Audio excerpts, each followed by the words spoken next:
ইন্নাল্লাহা ইয়া'মুরু বিল আদল,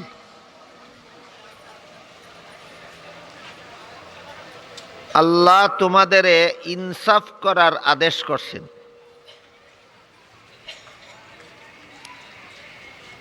এই রকম আরো দুইটা কাজের, সর্বমোট তিনটা কাজের আদেশ করেছেন আল্লাহ, আর তিনটা কাজের নিষেধ করেছেন। ব্যাখ্যা করলে দেখা যায় এই তিনটা আদেশ আর তিনটা নিষেধের ভিতরে আল্লাহ পাক রব্বুল আলামিন ইসলাম ধর্মের যাবতীয় আদেশ নিষেধ এর ভিতরে অন্তর্ভুক্ত করে দিয়েছে।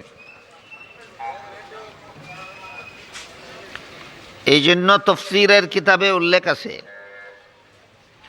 আল্লাহ যদি শুধু এই আয়াতটাই নাজিল করতেন, কোরআন শরীফের আর কোনো আয়াত যদি নাজিল নাও করতেন, ইসলামের যাবতীয় বিধিবিধান এই আয়াতের মধ্য থেকেই আমরা পেতে পারতাম। তাহলে আয়াতটা খুব সংকীর্ণ বিষয়বস্তু সম্বলিত আয়াত না বিস্তীর্ণ বিষয়বস্তু, ব্যাপক বিষয়বস্তু ভিত্তিক আয়াত হইল এটা। এখানে আল্লাহ তিন কাজের আদেশ করেছেন, তিন কাজের নিষেধ করেছেন। যে তিন কাজের আদেশ করেছেন এর প্রথম কাজ হলো তোমরা ইনসাফ করো। দ্বিতীয় আদেশ করেছেন তোমরা ইহসান করো। তৃতীয় আদেশ করেছেন তোমরা নিকটাত্মীয়দেরকে দান করো। যে তিন কাজের নিষেধ করেছেন এর প্রথমটা হলো তোমরা অশ্লীলতা বর্জন করো। 2 নম্বর হলো তোমরা যাবতীয় অন্যায় কাজ বর্জন করো। তৃতীয় নিষিদ্ধ কাজটা হলো তোমরা কারো প্রতি অবিচার, অত্যাচার, জুলুম, নির্যাতন বন্ধ করো। 3 কাজের আদেশ, 3 কাজের নিষেধ, এর ভিতরে ইসলাম ধর্মের যাবতীয় বিধিনিষেধ এর অন্তর্ভুক্ত রয়েছে। এই কারণে এই আয়াতের তাফসীর সারা জীবনেও করে শেষ করা যাবে না। তাই আমি আজকে আপনাদের সামনে শুধু আল্লাহ যে প্রথম কাজের আদেশটা করেছেন এটা সম্পর্কে সামান্য কিছু কথা বলব। ওয়ামা তাওফীকি ইল্লা বিল্লাহ। সর্বপ্রথম আল্লাহ বলেন ইন্নাল্লাহা ইয়া'মুরু বিল আদল, আল্লাহ ইনসাফের আদেশ করেন, অর্থাৎ তোমরা ইনসাফ করো। মুফাসসিরিনে কেরাম তাফসীরের কিতাবে লিখেছেন ইনসাফ কাকে বলে। সংক্ষিপ্ত জবাব হলো তোমার যত প্রাপক আছে সমস্ত প্রাপকের প্রাপ্য পরিশোধ করে দাও। তোমার কাছে যার যা পাওনা আছে পাওনা দিয়া দাও। পাওনাদারের পাওনা দেওয়ার নাম ইনসাফ। সংক্ষেপে বুঝলেন কিনা দেখো,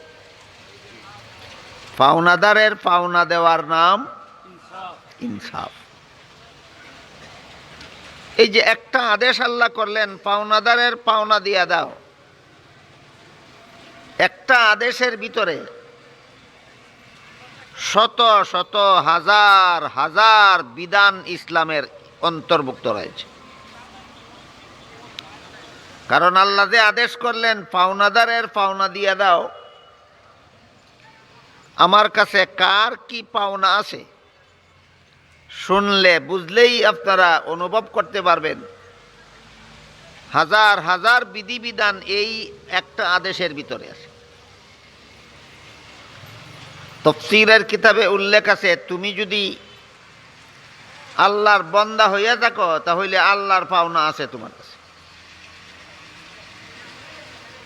আমাদের বুঝতে হবে আমরা যদি স্বীকার করি আমরা আল্লাহর বান্দা, তাহলে অবশ্যই আল্লাহর পাওনা আমার কাছে আছে। যদি দিয়া দেই আল্লাহর পাওনা, তাহলে আল্লাহর সাথে ইনসাফ করলাম। আল্লাহর পাওনা যদি দেই না, তাহলে বেইনসাফি করলাম আল্লাহর সাথে। বলুন, বুঝে থাকলে আমাদের জানা দরকার কিনা আল্লাহর কি পাওনা আছে আমাদের কাছে, যা দিলে আল্লাহর সাথে আমাদের ইনসাফ হবে, না দিলে আল্লাহর সাথে বেইনসাফি হবে। কেউ যদি স্বামী হইয়া থাকে, তাহলে তার স্ত্রীর পাওনা আছে তার কাছে। কেউ যদি স্ত্রী হইয়া থাকে, তাহলে তার স্বামীর পাওনা আছে তার কাছে। কেউ যদি সন্তানের মা বাবা হয়ে থাকে, তাহলে সন্তানের পাওনা আছে তার কাছে। কেউ যদি কোনো মা বাবার সন্তান হইয়া থাকে, তাহলে মা বাবার পাওনা আছে তার কাছে। আমরা এখানে যারা বসা আছি, আমরা এমন কেউ আছি নাকি যে আমি কোনো মা বাবার সন্তান না? না, সবাই কোনো না কোনো মা বাবার সন্তান। আমি যদি মা বাবার সন্তান হইয়া থাকি, তাহলে মা বাবার পাওনা আছে আমার কাছে। কেউ যদি শিক্ষক হয়ে থাকে, তাহলে ছাত্রের পাওনা আছে তার কাছে। কেউ যদি ছাত্র হইয়া থাকে, তাহলে শিক্ষকের পাওনা আছে তার কাছে। কেউ যদি আলেম হয়ে থাকে, তাহলে জনগণের পাওনা আছে তার কাছে। কেউ যদি জনগণ হয়ে থাকে, তাহলে আলেমের পাওনা আছে তার কাছে। কেউ যদি নবী হইয়া থাকে, তাহলে উম্মতের পাওনা আছে তার কাছে। কেউ যদি উম্মত হয়ে থাকে, তাহলে নবীর পাওনা আছে তার কাছে। কেউ যদি ইমাম হয়ে থাকে, তাহলে মুক্তাদির পাওনা আছে তার কাছে। কেউ যদি মুক্তাদি হয়ে থাকে, তাহলে ইমামের পাওনা আছে তার কাছে। কেউ যদি নেতা হয়ে থাকে, তাহলে জনগণের পাওনা আছে তার কাছে।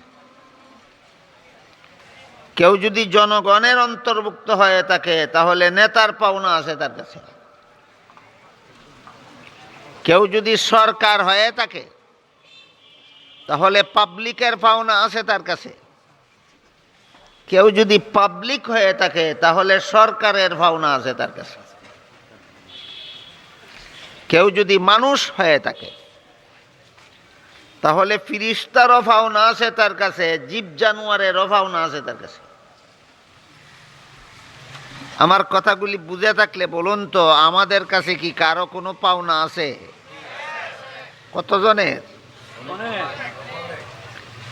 পাওনা দিলেই ইনসাফ হয়, না দিলেই? কার কি পাওনা আছে আমি যদি জানি না, আমার কাছে কার কি পাওনা আছে আমার যদি জানাই না থাকে, আমার পক্ষে কি পাওনা দেওয়া সম্ভব? তাহলে আমি একজন ইনসাফগার না বেইনসাফ? আমি যে একজন বেইনসাফ, এই খবরও তো আমার কাছে নাই। জীব জানোয়ারের কি পাওনা আছে আমি দেব দূরের কথা জানি না। ফিরিস্তাদের কি পাওনা আছে আমার কাছে আমি আদায় করব দূরের কথা জানি না। প্রতিবেশীর কি পাওনা আছে আমার কাছে আমার জানাই নাই। এমন কি বর্তমান সমাজের বেশিরভাগ মানুষে জানেই না যে আল্লাহর কি পাওনা আছে তার কাছে। মুফাসসিরিন কেরাম তাফসীরের কিতাবে লিখেছেন, সবচেয়ে বড় পাওনা, সর্বপ্রথম পাওনা হইল বান্দার কাছে আল্লাহর। যত পাওনাদার আছে এর মধ্যে সর্বপ্রথম পাওনাদার হলেন আল্লাহ। কার কাছে? বান্দাদের কাছে। বুঝে থাকলে বলতে পারেন, আমাদের কাছে সর্বপ্রথম পাওনাদারকে? আল্লাহ।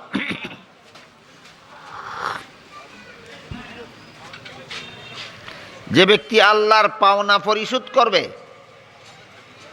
সেই ব্যক্তি আল্লাহর সাথে ইনসাফ করলো। যে ব্যক্তি আল্লাহর পাওনা পরিশোধ করে না, সে বেইনসাফি করলো কার সাথে? আল্লাহর সাথে। আজকের মতো শুধু প্রথম পাওনাটা সম্পর্কে কিছু আলোচনা আমি করি, আপনারা যাতে বুঝতে পারেন যে আপনারা কে কে আল্লাহর সাথে ইনসাফ করতেছেন আর কে কে আল্লাহর সাথে বেইনসাফি করতেছেন। শুনলেই বুঝতে পারবেন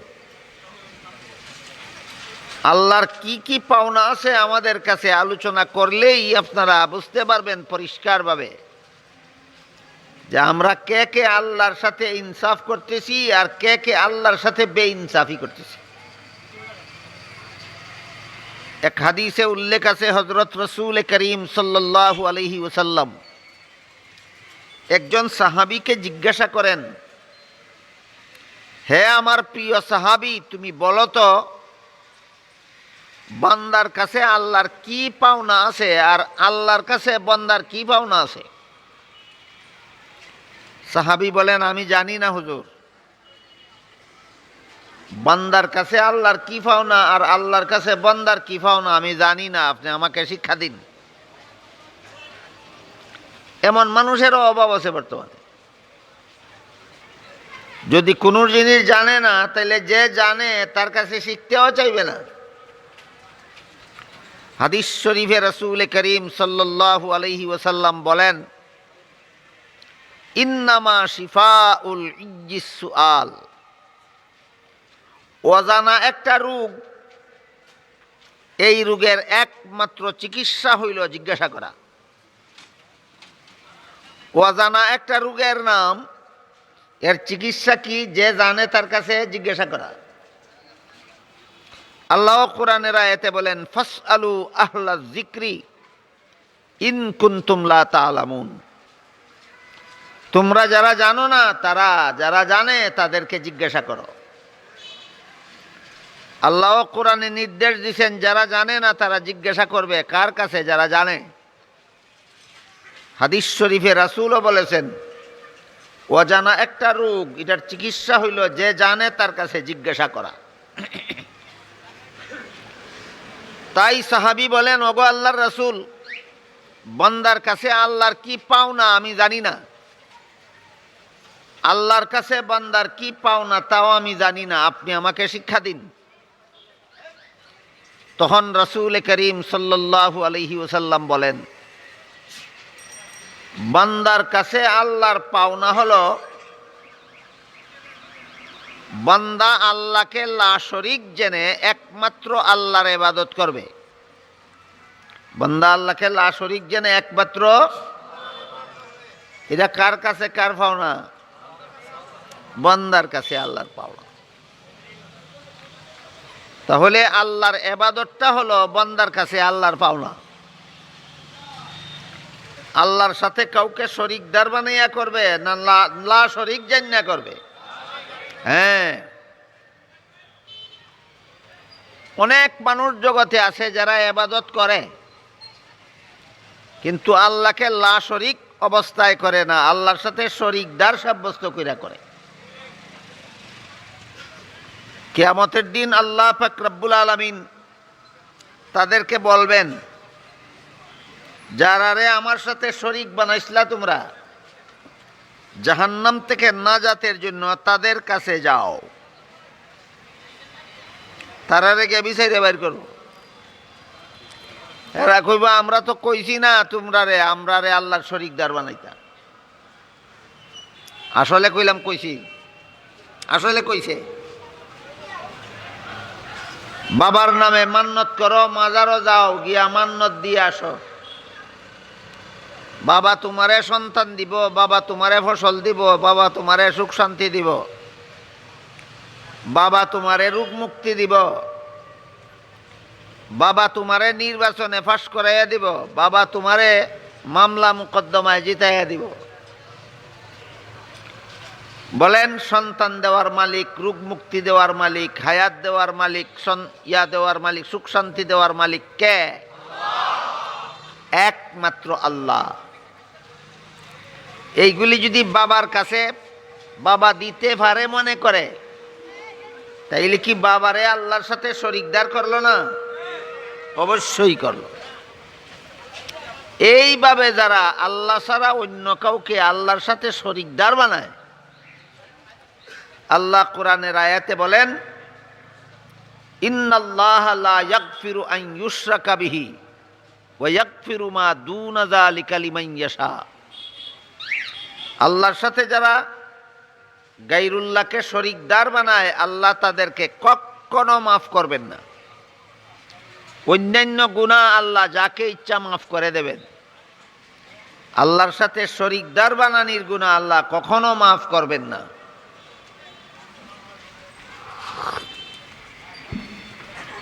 হাদিস শরীফে রাসূল করিম সাল্লাল্লাহু আলাইহি ওয়াসাল্লাম বলে দিয়েছেন, আল্লাহর সাথে শরীকদার সাব্যস্তকারীরা যে জাহান্নামে যাবে, এদের নাজাতের জন্য কোনো নবী রাসূলের সুপারিশ করার অধিকারই থাকবে না। এই কারণে রাসূল বলেন, বান্দার কাছে আল্লাহর পাওনা হইল আল্লাহরে লা শরীক জান্না বান্দার ইবাদত করবে। বুঝে থাকলে বলেন, বান্দার কাছে আল্লাহর পাওনা যে ইবাদত, যে আল্লাহর সাথে শরীকদার বানাইয়া না লা শরীক জান্না? আল্লাহকে লা শরীক জান্না একমাত্র আল্লাহর ইবাদত করবে। এই ইবাদতটা হলো বান্দার কাছে আল্লাহর পাওনা। ইবাদতটা যদি বান্দার কাছে আল্লাহর পাওনা হইয়া থাকে, বলেন তো নামাজ একটা ইবাদত নেই? রোজা একটা ইবাদত নেই? হালাল হারাম মাইনা চলা ইবাদত নেই? আছে কি মুসলমানের সমাজে এমন কোন মুসলমান যে নামাজ পড়ে না? আছে? ফাওনা দিল না ফাওনা আটকাইল? বলেন, কার ফাওনা আটকাইল? চিন্তা করে দেখেন, এই সমাজের বেশিরভাগ মুসলমান এমন আছে যারা বান্দার ফাওনা না আল্লাহর ফাওনা আটকাইছে। বান্দার সাথে বেইনসাফি নয়, আল্লাহর সাথে বেইনসাফি করতেছে। তারপরে রাসূল করিম সাল্লাল্লাহু আলাইহি ওয়াসাল্লাম বলেন, এই গেল বান্দার কাছে আল্লাহর পাওনা। আর আল্লাহর কাছে বান্দার পাওনা হইল জান্নাত। আল্লাহর কাছে বান্দার পাওনা হইল। আর কোনো ওয়াজ যদি আজকের আপনারা সারা জীবন বড় মনে নাও রাখতে পারেন, এই দুইটা কথা মনে রাখেন, বান্দার কাছে আল্লাহর পাওনা ইবাদত, আর আল্লাহর কাছে বান্দার পাওনা জান্নাত। দুইটা কথা কি সারা জীবন মনে রাখতে পারেন? বলুন তো, বান্দার কাছে আল্লাহর পাওনাটা কি? আর আল্লাহর কাছে বান্দার পাওনাটা কি? এরপরে রাসূল বলেন, যেই বান্দা আল্লাহর পাওনা দিয়া দিব, আল্লাহও সেই বান্দার পাওনা দিয়া দিবেন। কি বুঝলেন? যেই বান্দা আল্লাহর পাওনা দিয়া দিব মানে আল্লাহর ইবাদত করব, আল্লাহও সেই বান্দার পাওনা দিয়া দিবেন মানে জান্নাত দিয়া দিবেন। আরো কোনো ওয়াজের দরকার আছে? আমি যদি আল্লাহর ইবাদত করি, আল্লাহর পাওনা দিয়া দিলাম, আল্লাহ আমার পাওনা দিয়া দিবে, আমারে জান্নাতে দিয়া দিবে। আর কোন ওয়াজের দরকার? কিন্তু আল্লাহ পাক রব্বুল আলামিন পবিত্র কোরআনে বারবার বারবার বারবার আল্লাহর পাওনা আদায় করার নির্দেশ দিয়েছেন। বারবার বলছেন নামাজ কায়েম করো, বারবার বলছেন যাকাত আদায় করো। কেন? অধিকাংশ মানুষ জান্না বুঝা আল্লাহর পাওনা দেয় না। আল্লাহর পাওনা না দিলে আল্লাহর সাথে বেইনসাফি হয়। আল্লাহর পাওনা যারা আটকাইছে, আল্লাহও তারার পাওনা আটকাইব। যারা আল্লাহর ইবাদত করে না, আল্লাহও তাদেরকে জান্নাতে দিবে না। বুঝে থাকলে বলেন, জাহান্নামের আগুন আল্লাহ রেডি করেছেন আল্লাহর পাওনা যারা দেয় তাদের জন্য, না আল্লাহর পাওনা যারা দেয় না তাদের জন্য? আমার কথা যারা যারা বুঝছেন, আপনারা কি বলতে পারবেন আল্লাহর পাওনা দেয় না কারা? বন্দেগি করে না যারা, যারা আল্লাহর বন্দেগি করে না, এরা আল্লাহর পাওনা দেয় না, আসলেই তারা আল্লাহর বান্দা না। যতটুকু বান্দা দাবি করে এটা বাসা বাসা, এটা মূলত নয়। এই জন্য রাসূল করিম সাল্লাল্লাহু আলাইহি ওয়াসাল্লাম পরিষ্কার ভাবে বলে দিছেন, যেই বান্দা আল্লাহর পাওনা দিয়া দিব, আল্লাহও সেই বান্দার পাওনা দিয়া দিবেন। যে আল্লাহ পাক রব্বুল আলামিনের পাওনা হইল আমাদের কাছে আল্লাহর ইবাদতগুলি, নামাজগুলি আমাদের কাছে আল্লাহর পাওনা। আল্লাহর এই 5 বেলার পাওনা নামাজ পরিশোধ করতে যদি কোনোদিন ব্যতিক্রম হয় না, আপনাদের কারো কোনোদিন ব্যতিক্রম হয় না,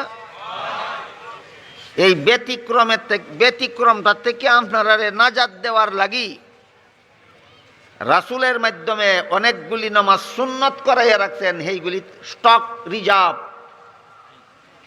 আল্লাহ পাক রব্বুল আলামিনের পাওনা আমাদের কাছে আল্লাহর নামাজগুলি, আল্লাহর ইবাদত বন্দেগীগুলি। হাদিস শরীফে রাসূল কি বলেছেন, যেই বান্দা আল্লাহর পাওনা দিয়া দিব, আল্লাহ তার পাওনা দিয়া দিব। হাদিস শরীফে রাসূল করিম সাল্লাল্লাহু আলাইহি ওয়াসাল্লাম বলেন, যেই ব্যক্তি আল্লাহর পাওনা দিয়া দিব, জানা অজানার কোনো ব্যাখ্যা নাই, যে ব্যক্তি আল্লাহর পাওনা দিয়া দিব, আল্লাহ তার পাওনা দিয়া দিবেন। ইয়াদ আসেনি কথা? রাসূল বললেন, বান্দার কাছে আল্লাহর পাওনা হইল ইবাদত, আর আল্লাহর কাছে বান্দার পাওনা হইল জান্নাত। যেই বান্দা আল্লাহর পাওনা দিয়া দিব, আল্লাহ সেই বান্দার পাওনা দিয়া দিব। কি বুঝলেন? যেই বান্দা ইবাদত বন্দেগী ঠিক মতে করব, আল্লাহ তারে জান্নাতে দিয়া দিব।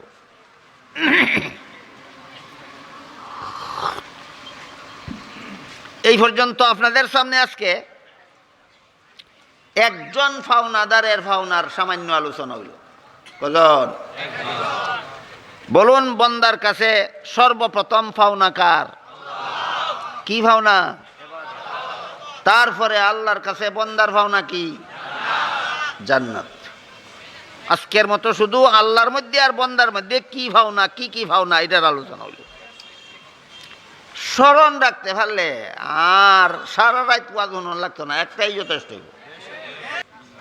ইন্নাল্লাহা ইয়া'মুরু বিল আদলি ওয়াল ইহসানি ওয়া ইতা'i যিল কুরবা। 3টা কাজের আদেশ করছেন, ইনসাফ করো, ইহসান করো, নিকটাত্মীয়কে দান করো। এই ইনসাফ করো কথার ব্যাখ্যা ছিল পাওনাদারের পাওনা দেও। পাওনাদার কতজন? সারা রাইতে কইয়া শেষ করন যাইতো না। কার কি পাওনা, দিলাম কি না দিলাম না, হিসাব নিকাশ না করলে আল্লাহর কাছে জবাব দেওয়া যেত না। বলেন, আমি সারা রাইতে এই সমস্ত পাওনা কইয়া শেষ করতে পারবো? সংক্ষেপে হাদিস শরীফে আল্লাহ রাসূল বলেন, আলা কুল্লুকুম রাইন ওয়া কুল্লুকুম মাসউলুন আন রাইয়াতিহি। তোমাদের প্রত্যেকেই দায়িত্বশীল, প্রত্যেককেই যার যার দায়িত্ব সম্পর্কে কাল হাসরের মাঠে আল্লাহর আদালতে আসামির কাঠগড়ায় দাঁড়িয়ে জবাব দিতে হবে। রাসূল এই সংক্ষিপ্ত কথাটার সামান্য একটু ব্যাখ্যা করে বুঝাইছেন যে সরকার সে সারা দেশের ব্যাপারে দায়িত্বশীল। দেশের কোনো মানুষ যদি অন্যায় পথে চলে, হারাম কাজ করে, সরকার যদি বাধা দেয় না, দেশও যত চুর, যত ডাকাত, যত জিনাকার, যত বেবিচারী, যত সন্ত্রাসী, যত জাহিদেকারী, যত জবরদখলকারী, যত লুটতরাজকারী, যত দুর্নীতিবাজ, যত জালিয়াতিকারী, সবগুলির জবাব কাল হাসরের মাঠে আল্লাহর আদালতে আসামির কাঠগড়ায় দাঁড়িয়ে সরকারকে জবাব দিতে হবে। তোমার দেশে এত হাজার লোক চোর ছিল কেন? তুমি কি করছিলা? তোমার দেশে এত হাজার লোক ডাকাত ছিল কেন? তুমি গদিতে বসে কি করছিলা? তোমার দেশে এতগুলি লোক জিনাকার ছিল কেন? তুমি গদিতে বসে কি করছিলা? তোমার দেশে এতগুলি লোক জালিয়াতিকারী ছিল কেন? তুমি গদিতে বসে বসে কি করছিলা? তোমার দেশে এতগুলি লোক দুর্নীতিবাজ ছিল কেন? তুমি গদিতে বসে বসে কি করছিলা? তোমার দেশের এতগুলি লোক সন্ত্রাসী ছিল কেন? তুমি গদিতে বসে কি করছিলা? আল্লাহ রসুল বলেন যদি কেউ সরকার না হয়, পরিবারের কর্তা হয়, তাহলে পরিবারের সমস্ত সদস্যদের সম্পর্কে হাসরের মাঠে তাকে জবাব দিতে হবে। কেউ যদি সরকারও না হয়, পরিবারের কর্তাও না হয়, দেশও তার অধীনে না, তার অধীনে ছেলে মেয়েও নাই, তার অধীনে বউও নাই, আসেনি এমন? আছে। আল্লাহ বলেন তোমার অধীনে তোমার 3.5 হাত বডি আছে, তোমার হাত রে কোন কাজে ব্যবহার করছিলা, তোমার পাও রে কোন কাজে ব্যবহার করছিলা, তোমার চক্ষু রে কোন কাজে ব্যবহার করছিলা, তোমার কান রে কোন কাজে ব্যবহার করছিলা, তোমার অন্তর কোন কাজে ব্যবহার করছিলা, কাল হাসরের মাঠে আল্লাহর আদালতে আসামির কাঠগড়ায় দাঁড়িয়ে জবাব দিতে হবে। এ মর্মে আল্লাহ বলেন ইন্নাস সামআ ওয়াল বাসারা ওয়াল ফুআদা কুল্লু উলাইকা কানা আনহু মাসউলা। যার দিনে দেশ নাই, যার দিনে সমাজ নাই, যার দিনে পরিবার নাই, যার দিনে বিবি নাই, যার দিনে বাচ্চা নাই, তার শরীরের অঙ্গ প্রত্যঙ্গ সম্পর্কে কাল হাসরের মাঠে আল্লাহর কাছে জবাব দিতে হবে। আমার শরীরের অঙ্গের ভাবনা আছে আমার কাছে, দিলাম কিনা? হাদিস শরীফে রাসূল করিম সাল্লাল্লাহু আলাইহি ওয়াসাল্লাম বলেন লি জাসাদিকা আলাইকা হাক্কুন ওয়া লি আইনাইকা আলাইকা হাক্কুন। তোমার শরীরের ভাবনা আছে তোমার কাছে, দিছনি না দিছ না আল্লাহর কাছে জবাব দেওয়া লাগবে। তোমার 2টা চোখের পাওনা আছে তোমার কাছে, দিছ কি না দিছ না আল্লাহর কাছে জবাব দিতে হবে। আল্লাহ যে আদেশ করলেন ইনসাফ করো, ফাওনাদারের ফাওনা দেও, ফাওনা কজন খবর আছে নি? আমার শরীরেরও ফাওনা আছে আমার কাছে, আমার চোখেরও ফাওনা আছে আমার কাছে।